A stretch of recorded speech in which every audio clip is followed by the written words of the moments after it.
want to bring in Jim Derogatis, and I hope I said your name correctly. I apologize if I did not. He is a reporter, music critic, who has been following, he's in Chicago, he's been following R. Kelly's career and certainly has been following this trial and this whole situation involving this disgraced singer. Thank you for talking to us. I just want to get your reaction to this verdict. R. Kelly, Robert Sylvester Kelly, found guilty on all counts. Certainly, this has to be creating a big buzz there in Chicago. It is. I went back to the first young victim I reported, a 15-year-old who claimed Kelly had sexual contact with her in 1991. She tried to get the Illinois State's attorney to press criminal charges in 1996. They ignored her. And she told me I was a young black girl who cared. With this verdict, we know that the jury cared and listened and believed the victims. And, in Chicago here, the fact that this went on for 30 years and how many dozens and dozens of women were victimized in that time. Why? Because of fame, because of money. It's a tragedy that's going to stain this city for a very long time.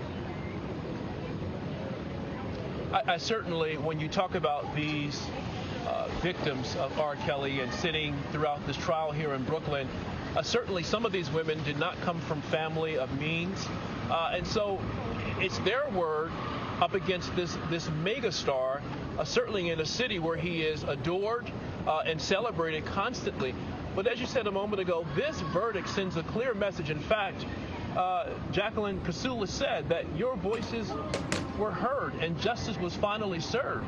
It's sad, though, that it took almost 30 years to put this man in prison for all of these egregious acts against so many young people, and their lives in some cases are destroyed forever because of the trauma involved.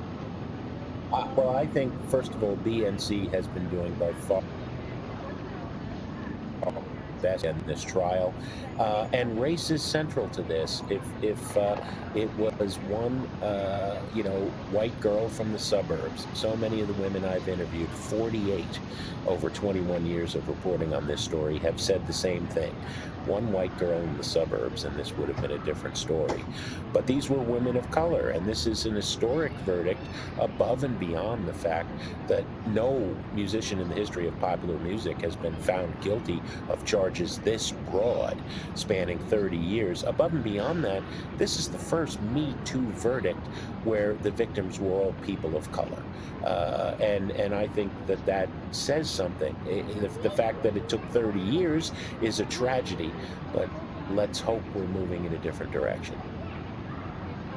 The question I keep asking myself, and even as I was sitting through the trial, is I go back to 2008 when R. Kelly was acquitted in that case of child pornography and video and all of that was included, and it was crystal clear. And I get the sense that after 2008, R. Kelly believed he was Teflon, that he could not be stopped, that no one could stop him from doing what he was doing, and that acquittal certainly only bolstered, because it seemed as if his behavior worsened after that case. You would think some would just might consider stopping and doing what they're doing, but this was a man that his behavior worsened, and I think it speaks to just how arrogant he was, because he did have so much money and so much power.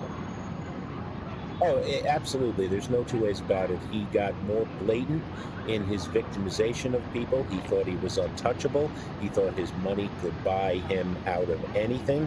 And I think part of the sad fact of the reason we got justice now is he no longer has the money for the sort of attorneys he had in 2008. But let's not forget, he faces life in prison on these charges, this conviction. But there is a second federal case in the Northern District of Illinois. And at the heart of that is how the 2008 trial was rigged through bribery, through witness intimidation, and I will add, as a journalist, through the incredibly biased toward the defense rulings of a judge, a white judge who didn't see the black victims, just didn't see them. saw his fame and money instead. All right, Jim, thank you for talking to us, certainly making some incredible points there in that the just so many young black girls and even some black boys being ignored, mainly in part because of the color of their skin. But today was a major victory for all of those victims of R. Kelly. And so, Jim, we thank you for your insight, and we'll certainly touch back with you, because you're right. What's next for R. Kelly is in the Northern District, where he is also facing federal charges as well. So thank you.